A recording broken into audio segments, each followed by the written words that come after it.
Now let's look at the case of Georgia, which we talked about earlier in the class. Those NGOs that were so instrumental in contributing to the Rose Revolution, what happened to them?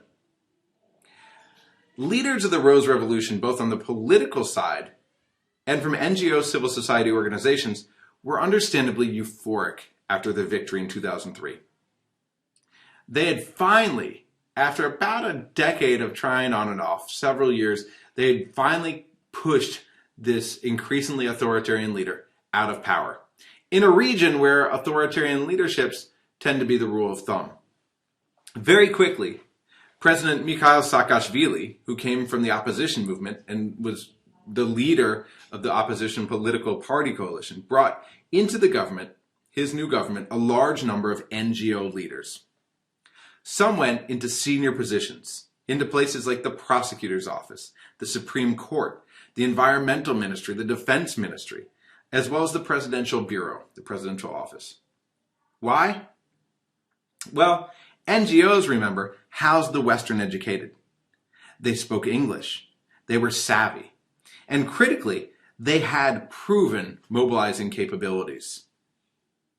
As one provincial minister and former civic leader in South Africa, in a different context, commented when put into the same situation, quote, "The debate was, do you want someone inside your tent pissing outside or someone outside pissing inside? The idea was to keep them in the tent with you." And I love these very colorful quotes. And this definitely pertains to Georgia as well. Those remaining behind in the social movement organizations, these NGOs, which had created this social movement, were confident in their colleagues.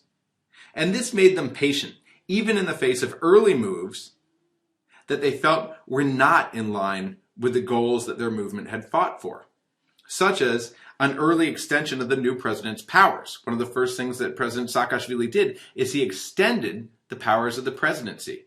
And that was something that many of these NGO leaders were concerned about.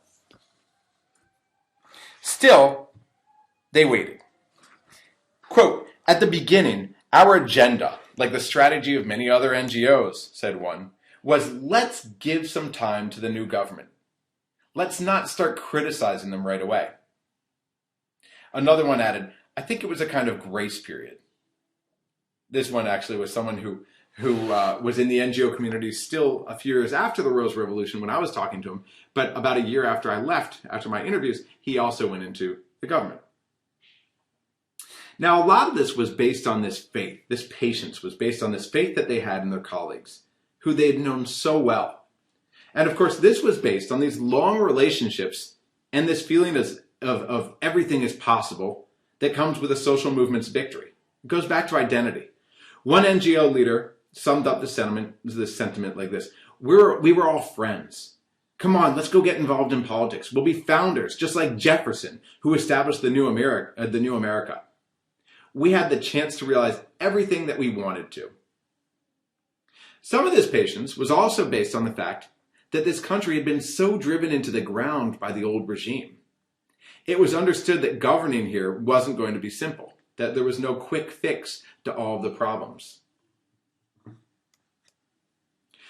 There was also a lot of reorganizing going on in the NGO community, partly because of this feeling among some that with victory, the era of NGOs, quote unquote, had ended.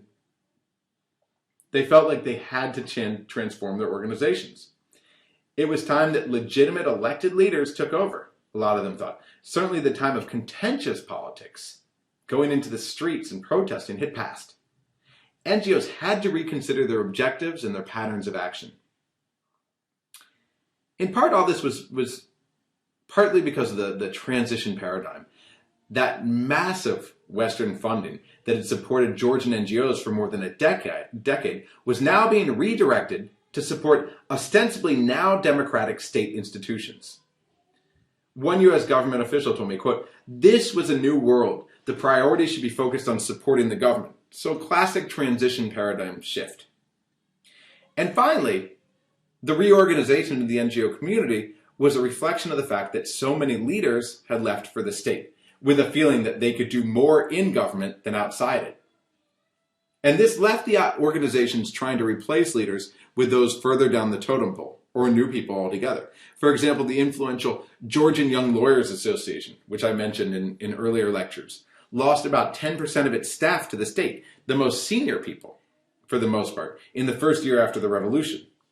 The highly influential Liberty Institute lost a majority of its founding members to the state. None of this means that NGOs ceased to exist in December 2003, very clearly. They continued to function, but there was a shakeup in leadership and a reassessment of goals and means to achieve those goals. And now we get to differences in perceptions between those who took to the state and those who remained behind. Some NGOs reacted by reorganizing their missions. Some maintained their positions as watchdogs.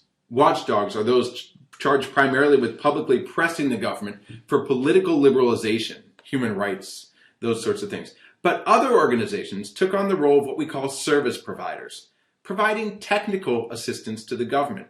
Think back about the developmental organizations that we saw in the case of Chile. And still others, and we'll call them hybrids, did a bit of both. A bit of watchdog activity, a bit of service provider activity. The government perspective after November 2003 was unambiguous. The rules of the game had changed, and NGOs were expected to be quote-unquote constructive rather than critical. In other words, NGOs should all abandon their watchdog roles, monitoring and chastising the government, and instead, according to one former NGO leader who became mayor of Tbilisi, they should, quote, fill the gap between government and society. What the government can't deliver can be delegated to the civil sector.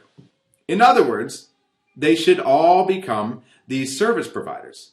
And the sentiment was so strong that ex-NGO leaders in the state began to feel that they personally represented the NGO sector before taking power, and that they now personally remained its best and its most capable representatives after taking power.